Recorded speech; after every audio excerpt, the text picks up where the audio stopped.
विद्या का भंडार है, बुद्धि की जड़ की माता, कारण दिव्य प्रकाश का हरे अविद्या नाता। देखिए भैया, सरस्वती चालीसा का ये अंश है। सरस्वती का मतलब है सुर की स्वती, वाणी की मालिक। और यही वाणी आपका स्वभाव आपसे परिचय कराता है। जिसके अंदर सरस्वती का वास है, सरस्वती का वास है, उस बालक के अंदर गुण आता है। उसके गले में, कंठ में वाणी का भंडार भरा रहता है। जो श्रुति सुन सकता, यही तो विडंबना है आज के देश में। सुनने का कोई आदि नहीं, सब बोलने का आदि है। सहनशीलता नहीं, किसी के पास धैर्यता नहीं। और सरस्वती आपके दुखों का हरण करती है, यानी आपके अंदर ज्ञान का भाव लाती है। और जब ज्ञान आपके अंदर उदय हो जाता है तो दुख का हरण हो जाता है। दुख के हरण का एक ही रास्ता है, ज्ञान पाना, ज्ञान के डगर पर चलना।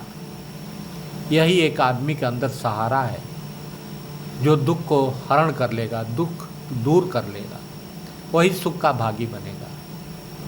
अन्यथा आप इस सांसारिक मोह माया, काम क्रोध वध लोभ में ही फंसे रहेंगे, जब आपको पता ही नहीं रहेगा कि ये काम क्रोध मद कैसे पैदा होता है, कहाँ से आता है, क्यों हम दुखी हो जाते हैं।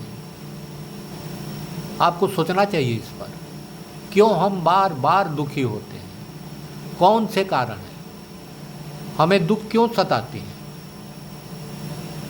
अगर इतना आप सोच लें तो आपके दुख का हरण हो जाए। दुख की अंधकार की छाया आप पर पड़ेगी नहीं। और इसी दुख को दूर करने के लिए हमारे संतों महात्माओं ने सरस्वती चालीसा का अध्ययन किया।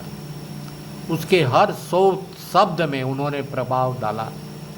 लिखा, योग मूल वीणे पर राग, सुनो चंचलता चित्त का त्याग। यानी चित्त की चंचलता का अगर त्याग कर दोगे तो दुख आवेगा नहीं। स्वर वीणे से कटे उदासी, रसिकों को दे पद अविनाशी। आप ही दुख पैदा करते हो, कोई दूसरा नहीं करता। दूसरे को लाछन नहीं देना चाहिए, उसका कारण मैं हूँ और इसीलिए मैं दुख का भागी बन रहा हूँ।